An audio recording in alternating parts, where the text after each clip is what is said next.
네, 안녕하세요. 새누탈출입니다. 요즘 이제 미국은 거의 내전 중입니다. 이 탄핵을 둘러싸고 이 말도 안 되는 난동이 벌어져가지고 정말 미국 정치가 뭐 대한민국 탄핵 난동 수준까지 지금 타락을 했습니다. 이런 것이 우리에게 어떤 의미를 가지는가 오늘 좀 짚어보기로 하겠습니다. 우선 이제 자율구 동료 말씀인데요. 예, 좀 많이 부탁드립니다.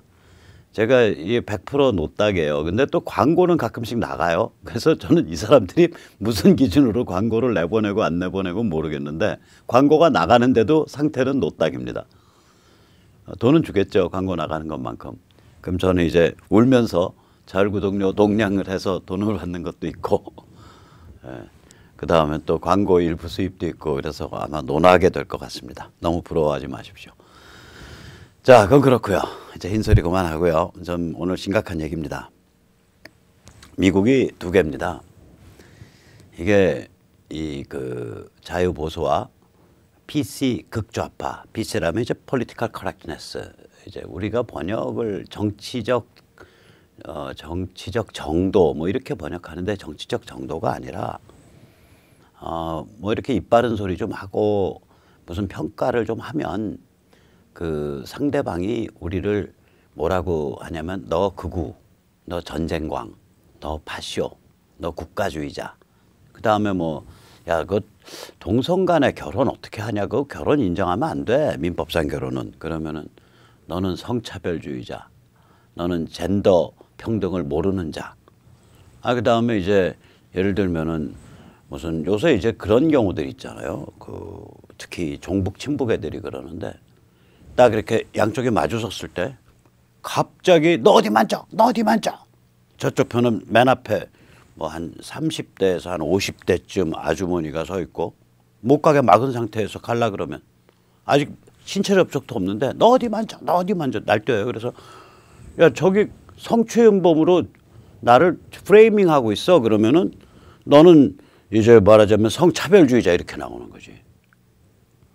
그래 이게 이제 저는 요새 이제 저기 그거 타면요. 저기 어디야. 요새 이제 외투가 있어서 이렇게 손을 넣고 있으면 되는데 지하철 타면 그 전에 이제 지하철 타면 손 들고 있는 게 좋죠. 이걸 보고 있거나 뭐 아니면 이제 배낭을 메고 있으면 요새 사람들이 배낭을 앞에들 많이 메죠. 남자들이 왜 그러냐면 이제 뭐 신체적으로 이제 특정 부위가 닿다 안 닿다 이런 시비가 안 나게. 아무튼 간에 좀 살기에는 빡빡한 세상입니다. 이렇게 사람을 몰아붙이는 게 이게 PC입니다. 그러니까 이제 이 기본 관점이 뭐냐면 아무 도덕적 판단, 가치 기준 판단 하지 마라. 그리고 그냥 부비부비 그냥 적당히 사는 게 최고다. 그거 어기면은 그거 어기는 도덕 판단, 가치 판단하는 너는 그건 잘못된 거다. 이렇게 이제 낙인 찍어버리는 거죠. 이 PC를 무기로 삼는 이제 극좌파. 이제 쟤들도 우리나라에서도 PC를 무기로 삼죠. 저기 종북 친북 애들이. 그래서 저희가 야, 북한은 그건 아주 지구상의 최악의 그 인권 말살 국가고 거기는 개인이나 사회가 완전히 말살되고 김일성 영생교라고 불리는 국가밖에 없어. 이런 말 하면 너는 극우고 너는 민족 동질성을 훼손하는 자고 너는 전쟁광이고 너는 파시스트고 뭐 이렇게 몰아붙이죠. 미국이 지금 이 PC 좌파가 아주 극성입니다. 극좌 성향을 갖고 있는데 미국 민주당을 왼쪽으로 표류시키고 있죠. 이게 이제 이번에 트럼프 탄핵 그 사태로 아주 극명해졌습니다. 재밌는 거는요. 트럼프 탄핵 그 소추안이 하원을 12월 28일 날 통과를 했는데 지금 거의 열흘 다 돼 가도록 아직까지 하원이 상원으로 탄핵 소추안을 송부하지 않았습니다. 이거는 뭐 왜 그러냐면 지금 하원의 그 의장이 이제 민주당 펠로시인데 이 상원에서 어떤 증인을 부를 것인가를 자기들이랑 미리 상의해서 허락 맡아라 이거예요. 이게 이제 상원 가면은 당연히 관련자가 있으니까 바이든 불러야겠죠. 너 우크라이나에서 그 아들 헌터 바이든 너 우크라이나에서 얼마 받았어? 야, 월에 한 1억 받았는데요. 그 사회이사인데 그렇게 받았어? 그 회사 뭐 하는 회사야? 뭐 가스 에너지 생산하는 회사예요. 야, 엑슨모빌 세계 최대 가스 에너지 회사도 사회이사는 월 1,000만 원밖에 안 주는데 너는 무슨 재주로 월 1억씩 받았냐? 모르겠어요. 야, 너 혹시 아버지 잘 둬서 그런 거 아니야? 아버지 한번 부르자. 그다음에 조 바이든 불러서 아들이 이렇게 돈을 받았는데 당신은 거기에 무슨 관계한 거 없냐? 이러고서 쫀단 말이에요. 그럼 뭐 민주당 아주 개망신하는 거죠. 개망신하는 겁니다. 그래서 이걸 피하려고 민주당이 상원에서 어떤 증인을 부를 수 있는가를 가지고 너희 그거 우리 말 안 들으면 우리 탄핵소추안 안 보내겠다 상원에 이런 이상한 조식을 하고 있는 게 탄핵을 소추해놓고 황당한 거죠. 민주당 스스로가 탄핵이 엉터리라는 것을 밝혀주는 꼴밖에 더 됩니까? 한편 지금 트럼프의 성적표는 최우수입니다. 실업률이 3.5%인데요. 이게 1969년 50년 만에 최저치입니다. 중산층이 성장하고 있어요. 이건 어떻게 하냐? 우리가 왜 지금 이제 우리 중고등학교 때 그 수학 배우던 기억 한번 해보시죠. 그럼 우리가 일반적으로 말하는 평균값은 전체 값을 더한 다음에 그 개체의 수로 나눈 거죠. 그 사건의 수 이런 걸로. 그러니까 n개의 사건이 있었고 그 n개 사건의 값들이 뭐 1부터 뭐 50까지 쫙 분포가 되어 있다. 그러면 그 값을 전부 50번을 더한 다음에 그리고 나서 n으로 나누면 그게 평균값인데 그거 말고 중간값이라는 거 있죠. 영어로는 이제 미디언이라 그러죠. 이 중산층이 성장했나 안 성장했나는 이 중간값을 보면 알아요. 중간값이 굉장히 가파르게 소득이 성장했습니다. 중간값이라는 건 소득이 제일 높은 사람부터 소득이 제일 낮은 사람까지 1번, 2번, 3번, 4번 번호를 붙여가지고 쫙 붙였더니 이게 2억 번까지 나왔다. 그러면 중간에 1억 번째 되는 사람, 1억 1명째 되는 사람의 소득을 보는 거예요. 미디안이라 그러죠. 이걸 보면 이제 중산층이 두꺼워져 가고 있나 안 가고 있나 이걸 금방 알아요. 그 다음에 주가 상승인데 스탠다드 앤 푸어스 500이라 그러면 이제 그 주가 상승 지수 중에 하나죠. 이게 3년간 50% 성장했어요. 이거는 오바마 정부나 다른 정부에 비하면은 보통 3년 대통령 첫 임기 3년 동안 보통 25% 이렇게 성장하는데 그거에 거의 2배입니다. 그리고 어저께 미국 나스닥이 지수가 사상 최고 900선을 돌파했죠. 그러니까 트럼프의 성적표는 최우수입니다. 그러니까 일 잘하는 대통령을 말도 안 되는 거 가지고 탄핵 가결을 하원이 하고 더 웃기는 건 그 탄핵 가결안을 원래는 바로 상원에 보내게 돼 있는데 상원에서 어떤 증인을 부를 것인가를 우리 우리 민주당이랑 상의한 다음에 우리가 동의하면 그때 보내주겠다. 뭐 이런 이상한 조식을 듣도 보도 못한 조식을 쓰고 있습니다. 자, 그럼 이제 이게 어떤 현상을 일으켰냐. 지금 트럼프가 지지율이 이제 트럼프는 원래 지지율이 좀 낮게 나타났었단 말이에요. 30%대 중반도 나타나고 이랬는데 지금 50% 나옵니다. 트럼프 지지층이 아주 초결집했습니다. 아주 열이 잔뜩 받았고요. 이건 뭐냐면은 이게 사람 이름으로 트럼프라고 나타날 뿐이지 실제로는 자유보수 진영입니다. 그러니까 미국의 자유보수 혁명을 진행하고 있는 진영이고요. 엄청나게 단결했고요. 이게 시민운동 성향을 지금 띠고 있습니다. 아마 제가 전에 세뇌 탈출에서 말씀드린 것 같은데 미국의 이제 이번에 트럼프는 선거 캠페인을 시민운동, 그러니까 자유보수 혁명 진영을 각 지역에 구성하는 그런 운동을 빌 것 같아요. 그래서 이번 이제 대선이 끝나고 나면 앞으로 이제 선거가 이제부터 한 11개월 남았죠. 대선 끝나고 나면 그런 그 그라스루트 조직이 미국 전국에 걸쳐서 조직화되는 이런 현상이 있을 것 같습니다. 다시 말하자면 PC 극좌파는 지금 미국 민주당을 표류시켰고요. 스스로 2020 대선을 망쳤죠. 그리고 이게 워낙에 좀 이상한 조식으로 스스로를 자폭을 한 케이스이기 때문에 이제 내년 대선에 패배하고 나서도 이게 몸을 추스릴 수 있을까? 저는 좀 퀘스천 마크입니다. 그래서 저는 남북전쟁 끝난 이후 즉 1865년 이후 민주당이 한 40년 동안 굉장히 침체된 시기를 겪었는데 그러한 위기에 처한 거 아니냐 저는 그렇게 생각을 합니다. 그래서 우리가 이왕 남북전쟁, 미국 남북전쟁 얘기가 나왔기 때문에 한번 생각을 해보죠. 미국 남북전쟁은 이 기계 때문에 시작됐다고 해도 과언이 아닙니다. 이 기계의 이름은 휘트니 엔진이라고 부릅니다. 휘트니 엔진이 해주는 일은 목화 꽃에서 씨를 빼내는 겁니다. 이 목화꽃에서 씨 빼내는 게 병목 구간이었어요. 이걸 사람이 이 손끝이 여기 손끝이 다 부르트도록 그 손으로 일일이 빼야 되는데 노예노동을 시키니까 뭐 뺀 척하고서 몇 개 남겨놓고 그냥 넘어가고 불량 상태가 날 거 아니에요. 이러면 이제 그 목화의 상품 가치가 툭툭 떨어지죠. 근데 이 기계에다가 넣고 이걸 이제 바퀴로 슬슬슬슬 돌리면 거기서 이제 씨가 살살살살 옆으로 빠져나와요. 그래서 이걸 휘트니 엔진이라 그러는데 이 목화의 그 수학에 있어서 병목 구간인 씨 빼내기 공정 문제가 해결이 되니까 흑인 노예를 써서 목화 농장을 하는 게 떼돈을 버는 사업이 된 거예요. 그래서 1800년대 초반에 미국에서 어마어마한 숫자의 남부가 흑인 노예를 수입을 합니다. 그러는 한편 이 중서부 쪽으로는 이제 변경주, 개척주들이 만들어져 가는데 이 변경주, 개척주들을 테리토리라 그럽니다. 미국은 주가 만들어지기 전에 주로 성장하는 과정을 따로 규정을 해요. 그 테리토리라 그럽니다. 주가 맨 마지막 만들어진 데가 하와이인데요. 하와이가 1950년대 초반인가에 주가 됐거든요. 그럼 그 전에 뭐였냐?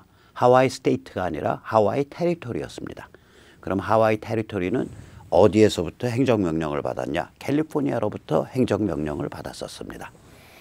그래서 이 이제 중서부에 있는 이제 개척주들의 이제 미국 남부 노예 소유주들은 이 개척주들의 이거를 노예 농장을 둬야겠다 이 생각을 한 거예요. 아, 돈이 막 벌리는데. 그런데 이제 이 링컨 공화당 세력은 어이 그거 안 돼. 그거 안 되는 거야. 그거 개척주는 그냥 자유주, 즉 노예가 없는 주로 가야 돼. 우리 건국의 아버지들이 노예제도를 인정한 거는 그냥 옛날부터 내려온 관습이니까 인정한 거지. 그 불평등을 확대하는 게 아니야.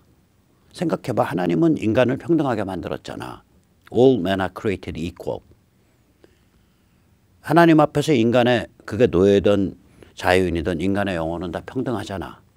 그렇다면 우리가 이 땅 위에서 그게 하나님의 뜻이라면 이 땅 위에서 인간의 불평등을 확대해서는 안 되는 거 아니야. 물론 피바다를 통해서 그 불평등을 한꺼번에 없애자 뭐 이런 주장은 아니지만 최소한 불평등을 확대해서는 안 되는 거야. 그게 건국의 아버지들의 뜻이었어. 그러니까 옛날부터 노예가 있었던 노예주는 오케이 그럼 노예주 해. 거기 너희 열 몇 개는. 그러나 새로 만들어지는 주에 대해서 노예 농장을 하는 거 그건 안 돼. 이게 이제 링컨과 공화당 북쪽의 입장이었어요. 그 남쪽은 뭐라고 주장했냐. 문재인이 좋아할 주장했습니다. 이 지방분권 얘기한 거예요. 주민자치. 즉 주민들이 스스로 결정하자. 그러니까 변경주에서 노예를 둘 것인가 말 것인가를 주민들이 스스로 결정하자. 여기서 이제 미국 민주주의의 핵심 개념 플루럴리즘이 나옵니다. 플루럴리즘이라는 건 우리가 흔히 다원주의라고 번역하는데 다원주의가 아닙니다. 이 정치 제도에서는 이건 뭐냐면 한 개인의 기본적 인권에 관한 문제에 있어서 주변 사람들이 다수결로 정할 수 없다는 거예요. 이게 플루럴리즘입니다. 그래야 사회가 다원화돼요. 왜 사회가 다원화될 수 있을까? 다원화된다는 얘기는 내가 하고 싶은 거, 내가 판단한 거를 내 사회에 해를 끼치지 않는 범위에서 또 사회의 기본적인 도덕과 전통을 어기지 않는 범위에서 힘껏 추구할 자유가 있다 이거 아니에요? 그러니까 남들이 좀 새로운 거 추구하더라도 야 너 그거 안 돼 해서 그 자유를 속박할 수가 없어야 된다고요. 그럼 사회가 다원화되려면 플루럴리스트 소사이어티가 되려면 당연히 거기에는 한 개인의 기본 인권이 다수결에 의해서 제약될 수 없다는 거가 된다고 이게 그래서 이게 무슨 얘기냐면 링컨이 그런 얘기를 하는 거예요. 야 만약에 지금 이제 변경주에 새로 만들어지는 개척주에 100명이 사는데 그중에 흑인이 5명이야. 95 투표를 했는데 95명이 오늘부터 흑인 노예 그렇게 결정할 수 있냐? 결정할 수 없는 거다 이거예요. 그 문제는 문재인 좋아하는 지방자치 무슨 주민주권으로 결정할 수 없는 문제다. 그거는 기본적인 자유민주주의의 핵심 원리, 인간 존엄성의 핵심 원리랑 관계됐기 때문에 그건 다수결로 정할 수 없다. 이것이 다원주의 사회, 그러니까 현대 자유민주주의의 기본 원리가 된 거예요. 그래서 그런 것도 모르고 다원주의 좋아하지들 마세요. 다원주의 여러 가지 의미가 있거든요. 그 단어에. 다원주의 자체가 중요한 게 아니에요. 어떤 문맥에서 그 단어가 나왔을 때 그 배경이 뭐냐. 다시 말해서 자유민주주의에서 말하는 다원주의라는 건 한 개인의 기본 인권에 대한 거는 그 주변 사람들이 다수결로 정할 수가 없다. 야, 다수결로 정하면 이지매죠. 야, 백모 저거 말이야 잘난 체하고 떠들기나 하고 뭐 유튜브에 꼴랑 뭐 한 3만 조회 4만 조회 가는데 하루 종일 뭐 이상한 정치 철학이나 떠들고 야, 쟤는 말이야 좀 가둬둬 감옥 보내. 대한민국 5천만 중에 백모 하나 빼고 백모 부인 빼고 백모 아이들 빼고 그래서 한 6, 7표 빼고 백모 친한 친구 한 10표 빼고 20표 빼고 4,999만 9,980표가 백모를 감옥 보내라 해도 감옥에 못 보내는 거예요. 그건 제 기본적인 개인의 인권에 관한 문제니까. 지금 그런 원칙들을 다 깨부시자는 게 지금 문재인 586 집단의 문제죠. 아무튼 간에 그래가지고 이제 링컨이 야, 그 주민주권 그 말도 안 되는 소리 하지 마. 지방분권 말도 안 되는 소리 하지 마. 노예를 둘 거냐 말 거냐를 어떻게 주민 자치로 정해 임마. 그건 문재인 586이나 하는 소리지 우리 미국인들이 왜 그렇게 하냐. 링컨이 이제 그렇게 말한 거예요. 물론 그때 이제 문재인 586을 링컨이 알고 있었다고 전제하고 하는 말입니다. 그래가지고 이제 이게 남부가 말을 안 들은 거죠. 아, 너희 그러려면 우리 독립이야. 그 독립을 한 다음에 이제 퍽 하고 남부에 있는 연방군 요새를 남부가 점령을 해버렸어요. 그러니까 이제 북부가 이제 남침을 한 거죠. 이건 위대한 남침입니다. 그러니까 북군이 침략군이에요. 남침을 한 거예요. 정벌군이에요. 남침을 했죠. 남침에서 전쟁 한참 하다가 적지역 노예를 해방합니다. 그러니까 처음부터 안 해요. 근데 가만히 보니까 남군이 군대를 동원을 해가지고 군대에서 싸우는데 뒤에서 뭐 밥 짓고 빨래하고 뭐 실탄 날르고 뭐 이런 거는 다 병참하고 이건 다 흑인 노예를 쓰더라 이거야. 안 되겠네. 그래서 이거 전쟁한 지 한 3년쯤 지났는가 2년인가 지나서 이거 해방해요. 그러니까 이 남북전쟁이 원래 노예 해방 전쟁이 아니에요. 남북전 정확히 말하면 변경주에 노예 제도를 둘 수 없게 강제하는 북부의 반발에서 노예제를 확장할 수 없다는 이유로 연방을 탈퇴해. 이 싸가지 없는 것들아. 연방이 애들 장난이냐? 남북전쟁은 연방의 원칙에 관한 전쟁이에요. 한 국가됨의 원칙에 관한 전쟁이에요. 한 국가됨. 그 멤버십이라는 게 어떨 때 탈퇴할 수 있고 어떨 때 탈퇴할 수 없다에 관한. 그래서 그 멤버십을 탈퇴해버린 거예요. 남부가. 노예주들이. 너 임마 그런 싸가지 없는 거 갖고 멤버십 탈퇴. 그래서 친 거예요. 그렇기 때문에 전쟁 개전 초기에 그 남부 적지역 노예 해방령도 안 내렸던 거예요. 한 2, 3년 지나서 내려요. 그리고 이제 전쟁 다 이겨놓고 65년도인가 전쟁이 이제 막바지에 링컨 암살됐는데 그때 수정헌법을 통과시켜가지고 전 지역의 노예를 해방시킵니다. 그리고 그 다음에 이제 전면적 노예 해방. 그리고 나서 링컨 죽기 몇 달 전에 링컨이 흑인 남성 투표권을 추진하죠. 그게 사람들을 격분시켜서 링컨이 암살됩니다. 자, 이거를 한번 지금 상황이랑 한번 다시 한번 되짚어보죠. 지금도 내전이에요. 남북전쟁만큼의 내전은 아니더라도 내전이라고요. 그럼 이제 북군이 유니언군이라 그러는데 만약에 미국이 내전이라면 한미동맹은 다시 규정돼야 된다 이거지. 우리가 북군 동맹이야 남군 동맹이야 이거를 규정해야 되는 거예요. 한미동맹이라는 게 이제 코미디가 된 거예요. 이제 외교수사가 된 거예요. 이제까지 미국이 하나다라고 전제하고 한미동맹을 얘기해 왔는데 만약에 미국이 둘이라면 저 안에서 정치 노선 둘러싸고 내전이 있다면 우리는 어디에다가 물론 국가야 뭐 이제 외교 관계가 있고 하니까 그건 국가 차원에서 한미동맹이고 우리 자유시민이 심정적으로 혹은 가치에 관해서 어디에 동맹을 맺을 거냐라는 거예요. 우리 시민에 있어서는. 우리 이제 이미 우리 시민의 자유시민의 관점에서는 한미동맹이 아닙니다. 왜냐? 문재인은 남군.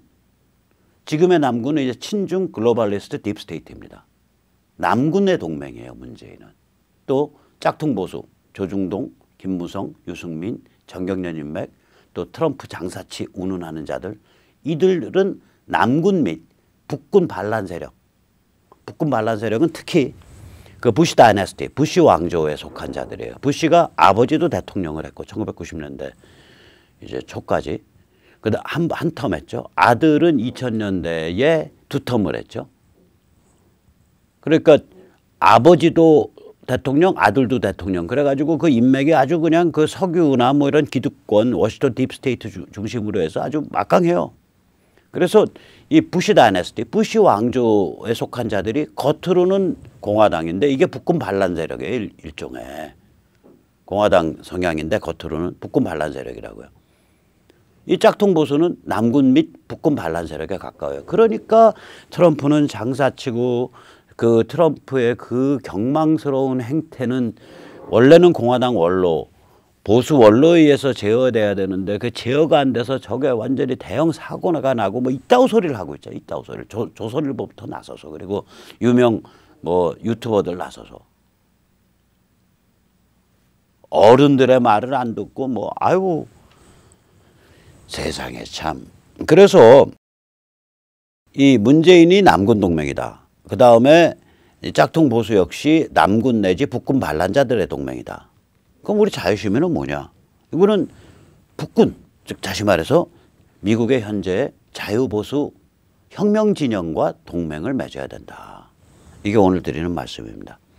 그런데 이거를 이제 가만 생각해 보죠. 우리 이제 자유시민들이 성향들이 보통 이제 박근혜 탄핵, 박 대통령 탄핵에 대해서 진실을 까고 가자. 그리고 책임질 사람들은 책임지게 만들고 가야 된다. 이런 입장이잖아요. 그 박 대통령 탄핵에 대해서 이런 입장인 것과 이 한미 관계에 있어서 이 자유보수 세력, 미국의 자유보수 세력과의 동맹을 해야 된다. 이 짝퉁들, 그 남군, 다시 말하자면 친중 글로벌리스트 딥스테이트하고는 동맹하면 안 된다. 이런 관점을 우리가 보통 다 같이 갖고 있다고. 제대로 된 자유시민이라면. 전 그래서 이른바 우파 유튜버 중에 뭐 트럼프, 뭐 장사치, 난 그 사람들 우리 자유시민 진영에 서 있다고 생각을 전혀 안 해요. 그 사람 조중동, 그 사람들은 남군 진영이에요. 오히려. 문재인과 똑같은 거예요. 이 전체 판을 보는 관점이, 세계를 지금 보는 관점이. 그럼 어느 순간에 똑같아진다고. 다른 말로 하면 그들은 분단 수구 기득권 세력이에요. 미국이 적당하게 북한과 긴장할 관계를 갖고 있는 상태에서 우리는 북한이란 카드를 이용해서 여기서 이른바 나 보수요, 나 우파요라고 맞박에다가 문신 새겨가지고 이마에다가 문신 새겨서 이제 국회의원 잘 해먹고 권력 노름 잘 하고 또 운 좋으면 대통령도 해먹고 그러면서 이제 장사는 중국 기고서 친중으로 잘 해먹고 그래서 안보는 미국, 경제는 중국 뭐 이런 소리는 하고 틈틈이 미국이나 일본 등에 칼 좀 잘 찌르고 민족 내세워서 그러고서 나는 보수, 나는 우파, 나는 민족도 생각해 뭐 이러고 사는 거예요. 그렇잖아요 지금 상태가.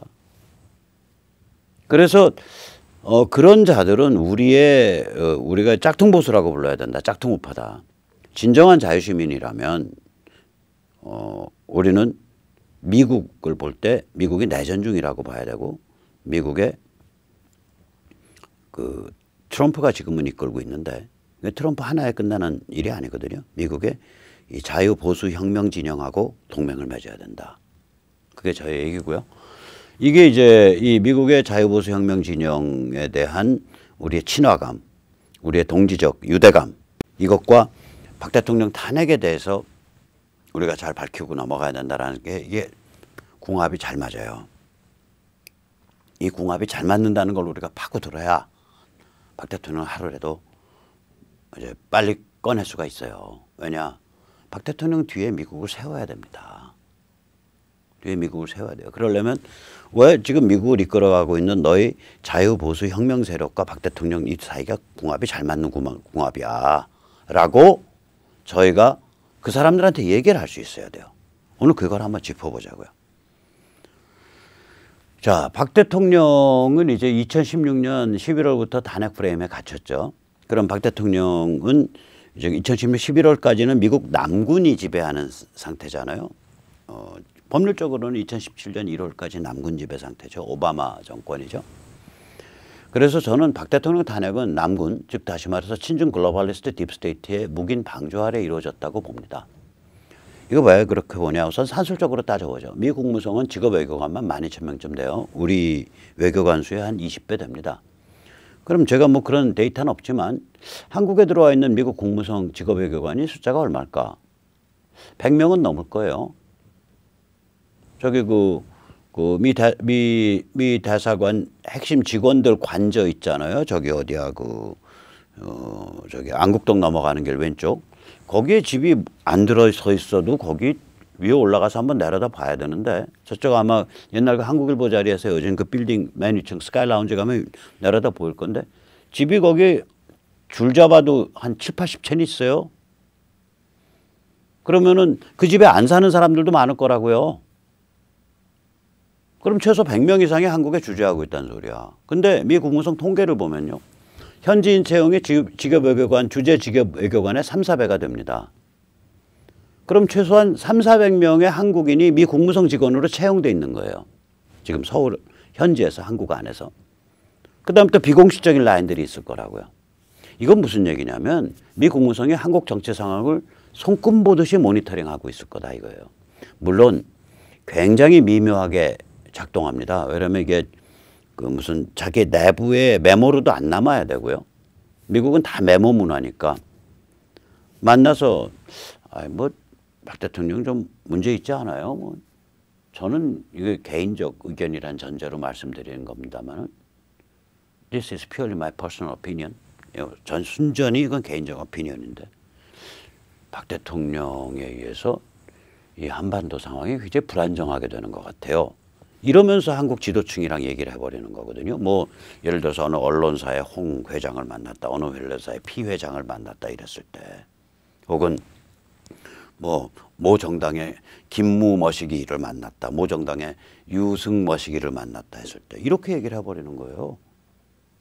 나의 개인적 생각이라는데. 근데 이건 어떻게 암시가 가냐고요. 그 받아들이는 사람은 이건 박근혜라는 인물 날려도 된다는 얘기구나 이렇게 받아들이죠. 이 야비하고 이 간악하고 이 머리 잘 돌아가는 잔머리 잘 돌리는 한국 사람들 입장에서는 당연히 그 해독하죠. 그래서 이런 상황을 봤을 때 주한 미 대사관의 묵인 내지 방조 없이 탄핵한다는 건 전 사실상 불가능하다고 봅니다. 이건 특히 언제 나타나냐? 이 틸러슨이 그러니까 틸러슨이 이제 트럼프 행정부의 첫 국무장관이고 이거 문제 많은 인간인데 이 방한 스케줄 보세요. 3월 17일이에요. 3월 17일. 이때 이미 그러니까 딱 탄핵 끝나고 나서 방한한다고요. 틸러슨이. 그러면은 그거 트럼프 행정부였는데 트럼프가 그러면 왜 집권하자마자 왜 저기 좀 제대로 알아서 좀 막지 그랬어. 이 국무성이라는 건요 어마무시한 관료 조직입니다. 이 국무성 장악을 한 거는요 폼페오를 임명할 때부터 시작된 일이에요. 이거 폼페오 임명이 2018년 3월입니다.